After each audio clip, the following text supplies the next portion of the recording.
নমস্কার বন্ধুরা, সোমা কিচেনে আপনাদের স্বাগত জানাচ্ছি। আমি আজ কাঁচকলা দিয়ে ধোকার ডালনা বানিয়ে আপনাদের সঙ্গে শেয়ার করব। পুরো ভিডিওটা দয়া করে দেখবেন। বন্ধুরা, এই যে আমি কাঁচকলাগুলো কুকারে দিয়ে সিদ্ধ করে নিয়েছি। তিনখানা আমি কাঁচকলা নিয়েছি। এখানে এর খোসা এখন ছাড়াবো। আর এতে লাগবে এই যে আমার একটু বেসন বাটিতে। এটা বেসনটা জল দিয়ে গুলে আমি কড়াইতে দেব। পেঁয়াজের পেস্ট, শুকনো লঙ্কা বাটা, জিরে বাটা, গরম মশলা গুঁড়ো দেবো পরে। ভিডিওটা আপনারা দেখবেন পুরো। এই যে আমি কলার খোসা থেকে পুরো কলা ছাড়িয়ে নিয়ে মিক্স করে একদম মেখে নিয়েছি। কড়াইতে আমি এখন একটু মশলা দেব।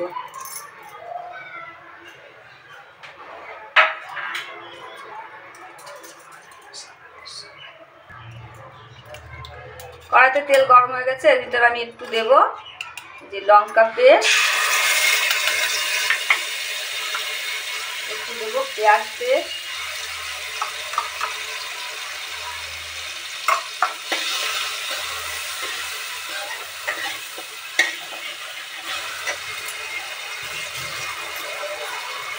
এটা একটু ভাজা হোক। দেবো নামমাত্র হলুদ, নুন স্বাদ মতো। মশলাটা একটু ভাজা হয়ে গেলেই আমি এর ভিতরে দেবো এই যে বেসন গুলে রেখেছি জলে, বেসনটা দিয়ে দেবো।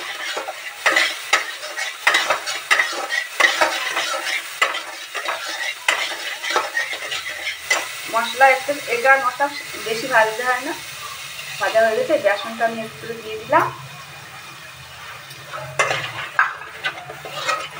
বেসনটা দিয়ে একটু জমে আসবে আর নষ্ট হবে, তখন আমি কলা পেস্ট এর ভিতরে দিয়ে দেবো।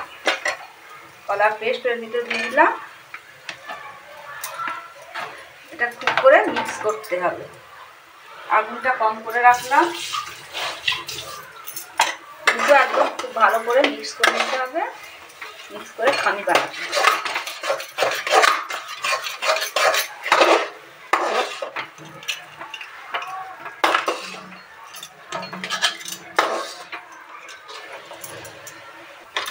এই দেখুন বন্ধুরা, এই যে বেসন আর কলা মিশে জমানোর মতো তৈরি হয়ে গেছে। এবার আমি এটাকে জমাবো, তারপরে শেপ দেব যেরকম ভালো লাগবে আমার সেরকম।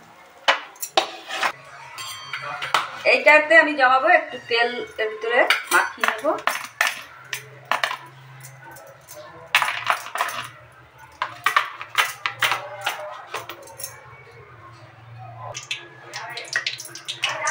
এই যে বন্ধুরা, এটা জমে গেছে। এবার আমি এটাকে ডিজাইন করে কেটে নেব। আপনারাও যেভাবে মনে হয় সেভাবে কাটবেন। বরফি করেও কাটা যায়, অন্য ডিজাইনও কাটা যায়।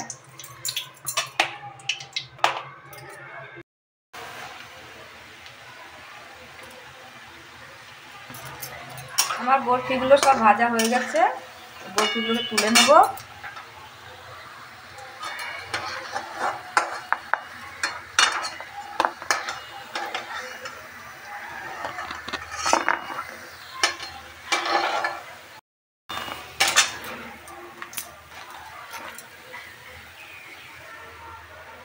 এই যে বরফি সব ভাজা হয়ে গেছে। এখন তরকারি বানাবো। এইটা ঝোল না বানিয়ে এমনি ভাজাও ভাতের সঙ্গে খুবই ভালো লাগবে খেতে। একটু মাখা মাখা ঝোল হবে, এটা বেশি ঝোল হবে না। ভাজা হয়ে গেছে। বেশি তেল আছে তো তেলটা আমি বাটি। একটু পেঁয়াজের পেস্ট, লঙ্কার পেস্ট, জিরের পেস্ট এর ভিতরে দিয়ে দিলাম।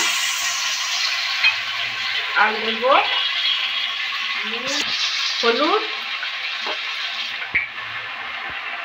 এমনি কাশ্মীরি লঙ্কার গুঁড়ো, নুন অল্প, গরম মশলা গুঁড়ো অল্প। মশলা অল্প।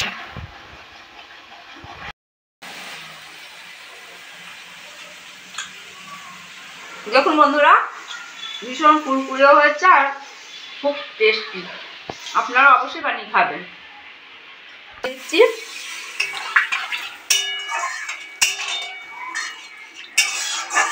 ঝোলটা ফুটে উঠবে যায় সেই দিয়ে দেবো কোপ্তা ইগুলো ধোসাগুলো। এই যে ঝোলের ভিতরে সব ধোসাগুলো আমি দিয়ে দিচ্ছি, একটু ফুটলেই নামিয়ে নেব, না হলে গলে যাবে। আমার তরকারি একদম রেডি। কেমন লাগলো কমেন্ট করে অবশ্যই জানাবেন আর সাবস্ক্রাইবও করবেন।